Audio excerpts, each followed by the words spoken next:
ETF index mutual funds నేర్చుకుని stock మార్కెట్లో రాణించాలనుకుంటున్నారా? వెంటనే ఈ నెంబర్కి కాల్ చేయండి. నమస్కారం, నేను మీ సంగీత. కూకట్పల్లి సంగీత్ నగర్ లో సహస్ర పాప పైన కత్తితో దాడి చేసిన హత్య గురించి మనందరికీ తెలిసిందే. అయితే పాపను ఎవరైతే పోస్ట్ మార్టం చేశారో ఆ డాక్టర్స్ ఒక చిన్న ఇన్ఫర్మేషన్ ని మాత్రము తెలిసిన వారికి ఇన్ఫార్మ్ చేయడం జరిగింది. అదేంటంటే పాప ఒంటి పైన మొత్తం 24 కత్తిపోట్లు ఉన్నాయని చెప్పేసి చెప్పారు. అందులో 9 కత్తిపోట్లు మెడ భాగంలోనే, అంటే ఇక్కడ మాత్రమే ఉండడం జరిగింది. మిగిలిన కత్తిపోట్లన్నీ కూడా ఏదైతే పొట్ట ప్రాంతం ఉంటుందో అక్కడ పొడవడం జరిగింది అని చెప్పారు. నిజంగానే ఒక వ్యక్తి కోపంలో కానివ్వండి, లేదు అనుకుంటే ఏదైనా చెయ్యాలి, లేదంటే వాళ్ళ తల్లిదండ్రులను ఇబ్బంది పెట్టాలి అనుకున్నప్పుడు మాత్రం అంత దారుణంగా, అంత కసిగా కూడా 24 సార్ల ఒక చిన్న పాపను పొడిచే అంత అవకాశం అయితే ఉండదండి. క్రైమ్‌గా మేము ఎన్నో కేసులు చూస్తూ ఉంటాము. ఎంతో మందితో మాట్లాడుతూ ఉంటాం. అంటే వాళ్ళు ప్రీ ప్లాన్డ్‌గా గానివ్వండి, లేదు అనుకుంటే వీళ్ళని ఏదో ఒకటి చెయ్యాలి అన్న ఉద్దేశంతో గానివ్వండి, లేదంటే వాడి మెంటాలిటీ, వాడి మెంటల్ కండిషన్ బాగా లేకపోతే కానివ్వండి, లేదంటే ఒక ఫ్యామిలీ హ్యాపీగా ఉన్న ఆ హ్యాపీనెస్‌ని కిల్ చేయడం కోసం కానివ్వండి, ఇలాంటివి జరిగినప్పుడు మాత్రము, అంటే ఇప్పుడు మనము కొన్ని సార్లు సినిమాలలో చూస్తూ ఉంటాం గదా! ఇలా తీసుకొని ఇలా పొడుస్తూ ఉంటారు. అంటే ఇంకా వాళ్ళు కంటిన్యూయస్‌గా పొడుస్తూ ఉంటారు. అంటే వాడి కోపం తీరేంత వరకి వాడు ఆ పని చేస్తాడు. ఇక్కడ అదే కనిపిస్తుంది. సహస్ర విషయంలో అదే కనిపిస్తుంది. అంటే పోలీసులకు కూడా పాప చనిపోయింది. 24 గంటలవుతుంది. ఎలాంటి ఎవిడెన్స్ కూడా దొరకలేదు. అయితే ఇప్పుడు ఏదైతే ఎవిడెన్స్ చిన్నగా ఉందో అది సీసీ కెమెరా ఫుటేజ్‌లో చూసిన 4, 5 సెకండ్స్‌కి సంబంధించిన ఫుటేజ్ మాత్రమే ఇప్పుడు కీలకంగా మారింది. అందులో కూడా అతనే నిందితుడు అని చెప్పేసి మనమైతే ముద్రేయడానికి లేదు. పోలీసులు కూడా జస్ట్ అనుమానితుడుగా మాత్రమే చూడడం జరుగుతుంది. దాంతో పాటు అంటే అక్కడ ఏదైతే జరిగిందో అక్కడికి వెళ్ళడం, రావడం జరిగింది. అదొక్కటి మాత్రం ఆ సందేహంతోటే అతన్ని అదుపులోకి తీసుకున్నారు పోలీసులు. ఎవరైతే సంజీవ్ రావు ఉన్నారో అతన్ని. తనతో పాటు ఇంకొకటి అదే కాలనీలో ఉంటున్న ఇంకొక 2 పర్సన్స్ కూడా కొంచెం అనుమానితంగా, ఏదైతే కొంచెం మనకు డౌట్‌ఫుల్‌గా ఉంటారు. వాళ్ళని చూడంగానే కొంచెం డౌట్‌గా కనిపిస్తూ ఉంటారు. అంటే కంగారు పడడం కానివ్వండి, లేదంటే అటు ఇటు చూడడం కానివ్వండి, ఒక ప్లేస్‌లో నిల్చోకుండా ఇంకా కంటిన్యూయస్‌గా అక్కడికెళ్తారు, ఇక్కడికెళ్తారు, ఇలా వెళ్తా ఉంటారు, అలా వెళ్తుంటారు. లేదంటే ఏదో ఒకటి మనం అడక్క ముందే ఇన్ఫర్మేషన్ చెప్తూ ఉంటారు. లేదంటే డిమ్‌గా అయిపోయి అందరిని అబ్జర్వ్ చేస్తా ఉంటారు. ఇలాంటిగా కొంచెం ఉన్న ఎవరైతే అనుమానంగా ఉన్నారో ఆ ఇద్దరిని కూడా పోలీసులు అదుపులోకి తీసుకున్నారు. అంటే మొత్తం ముగ్గురిని కూడా సహస్ర విషయంలో పోలీసులు అదుపులోకి తీసుకోవడం జరిగింది. వారిని సెపరేట్‌గా కూడా ఎంక్వైరీ చేస్తున్నారు. అంటే వాళ్ళ వేలో ఇంటరాగేషన్ అనేది చేయడం జరుగుతుంది. అయితే ఇక్కడ ఎవరైతే డాక్టర్స్ ఉన్నారో వారే ఇబ్బందికరంగా పాపను పోస్ట్‌మార్టం చేస్తున్నప్పుడు కత్తిపోట్లు 24 చోట్ల అంటే ఒక్కసారి ఇమాజిన్ అండి.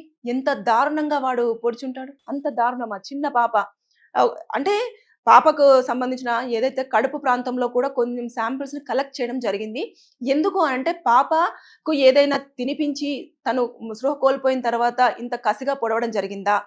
లేదు అంటే పాప మెలుగుగా ఉన్నప్పుడే పాప అటు ఇటు పరిగెడుతుంటే అన్ని సార్లు పొడవడం జరిగిందా అనేది కూడా, ఇదంతా కూడా ఎంక్వైరీ చేస్తున్నారు పోలీసులు. ఇప్పటికి కూడా వారికి ఎలాంటి ఎవిడెన్స్ దొరకలేదు. వాళ్ళు కూడా అక్కడ చూసుకుంటే కూడా ఎలాంటి సీసీ కెమెరాస్ కూడా లేవు సరిగ్గా.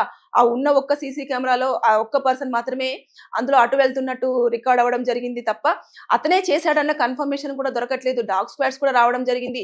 అంటే ఎంత జాగ్రత్తలు తీసుకున్నాడో ఒక్కసారి ఆలోచించండి హంతకుడు. అదే కాకుండా పాప ఇంట్లో ఉన్న కత్తితోటే పాపను పొడవడం అనేది, అంటే 3 కత్తుల్ని వాళ్ళు యూజ్ చేస్తారు. ఆ యూజ్ చేసిన 3 కత్తులలో ఒక కత్తి మిస్సింగ్. అది ఏదైతే వెజిటబుల్స్ కట్ చేసుకుంటూ ఉంటారు కదా కిచెన్ లో, అవి అందులో నుంచి తీసుకొచ్చి ఒక కత్తితోని పొడిచేసి ఆ కత్తిని తీసుకొని వెళ్ళిపోయాడు తనతో పాటు. అక్కడ 2 కత్తులున్నాయి. అంటే ఒకసారి ఇమాజిన్ అండి. అంటే ఇవన్నీ కూడా మొత్తం ఇప్పుడు పోలీసులు అన్ని వేళల్లో కూడా ఎంక్వైరీ చేస్తున్నారు. ఇప్పుడు ఫాదర్‌ని, మదర్‌ని, ఫాదర్ తరపున బంధువుల్ని, మదర్ తరపున బంధువుల్ని, అదే విధంగా కాలనీలో ఉంటున్న వాళ్ళని, ప్రతి ఒక్కరిని ఏదైతే వాళ్ళు స్టే చేస్తున్నారో దాంట్లో 3 ఫ్లోర్స్ తర్వాత పెంట్ హౌస్. ఈ పెంట్ హౌస్‌లోనే సహస్ర వాళ్ళ ఫ్యామిలీ నివసిస్తూ ఉన్నారు. అంటే ఆ 3 ఫ్లోర్‌లలో ఉన్న వాళ్ళు ప్లస్ తర్వాత చుట్టుపక్కల వాళ్ళు, బంధువులు, తల్లిదండ్రులు వీళ్ళందరిని కూడా పోలీసులు ఇప్పుడు ఎంక్వైరీ చేయడానికి ప్రతి ఒక్కరిని రకరకాల క్వెషన్స్ అడగడం జరుగుతుంది. అనుమానంగా ఉన్న వాళ్ళందరినీ కూడా ప్రైవేట్‌గా కూడా క్వెషన్స్ చేసేయడం కానివ్వండి, వాళ్ళ వేలో క్వెషన్స్ అడగడం కానివ్వండి, ఇన్ఫర్మేషన్ తీసుకోవడం కానివ్వండి, ఇదంతా పోలీసులు చేస్తున్నారు. ఏదేమైనా సరే గాని హంతకుడు అనుకుంటున్నాడు నేను దొరకను, ఖచ్చితంగా నేను తప్పించుకుంటాను అని. సమస్యే లేదు. పోలీసులు వారికి వచ్చిన ఇన్ఫర్మేషన్ కూడా మనకి ఇప్పుడు బయటికి చెప్పట్లేదేమో, కానీ వారి దగ్గర ఏదో ఒక ఎవిడెన్స్ దొరికే ఉంటుంది. ఒకవేళ మన మీడియా వాళ్ళకి కానివ్వండి, లేదు అనుకుంటే ఎవరికైనా చెప్పినా కూడా అదేమవుతుందంటే పాస్ అయిపోయి హంతకుడు తప్పించుకునే అవకాశాలు ఉంటాయి. కాబట్టి పోలీసులు ఇన్ఫర్మేషన్ ఫుల్ ఫ్లెడ్జ్డ్‌గా బయటికొచ్చిన తర్వాతనే మనకు అనౌన్స్ చేయడానికి రెడీగా ఉంటారు. ఇదొక్కటి మాత్రం అందరూ గుర్తుపెట్టుకోండి. ఈ ఇమ్మీడియేట్‌గా వచ్చిన ఇన్ఫర్మేషన్ వెంటనే హంతకుడు దొరికాడు, అక్కడున్నాడు, ఇలా ఉన్నాడు, పలానా ఇది మేము గుర్తుపట్టాము, అది మేము గుర్తుపట్టాము అనేదేముండదు. పోలీసులు మీరు ఎప్పుడైనా అబ్జర్వ్ చేయండి. ఒక ఇన్సిడెంట్ జరిగిన తర్వాత వాళ్ళు సైలెంట్‌గానే ఉంటారు. మోస్ట్‌లీ కేస్ మొత్తం సాల్వ్ అయిపోయిన తర్వాత వచ్చి ప్రెస్ మీట్ పెట్టి మాట్లాడడమో, లేదు అనుకుంటే ఇంకేదో. ఇప్పుడు మనం చూసుకుంటే కూడా గండికోట దగ్గర కూడా జరిగిన ఇన్సిడెంట్ చూడండి. మొత్తం అయిపోయిన తర్వాతనే బయటకొచ్చి అనౌన్స్‌మెంట్ చేశారు. ఇప్పుడు సహస్ర విషయంలో కూడా అదే జరుగుతుంది. కానీ ఏదేమైనా సరే కానీ అంత చిన్న పాపని ఎవరూ లేని సమయంలో 12 గంటల ప్రాంతంలో 24 కత్తిపోట్లతో ఆవిడని బలి తీసుకున్నారంటే వాడు ఎంత సైకోన్ అనేది నేనైతే అదే అనుకుంటున్నాను. అంత దారుణమా? ఏదన్నా ఉంటే తల్లిదండ్రులతో మాట్లాడుకోవడమో, లేదు అనుకుంటే ఇంకొక రకంగా వెళ్తే బాగుండేది అనేది నా ఫీలింగ్. కానీ ఏదేమైనా సరే కానీ సహస్ర పోస్ట్ మార్టం రిపోర్ట్ లో మాత్రం చాలా నిజాలు ఇంకా బయటకి రావాల్సిన అవకాశాలు ఉన్నాయి, వస్తాయి కూడా. త్వరలోనే పోలీసులు కూడా దాన్ని బయట పెట్టడానికి అన్ని ఏర్పాట్లు చేస్తున్నారు. హంతకుని పట్టుకొని మిగతావన్నీ ఇన్ఫర్మేషన్స్ కూడా మన ముందుకు తెచ్చే అవకాశం ఉంది. Thank you.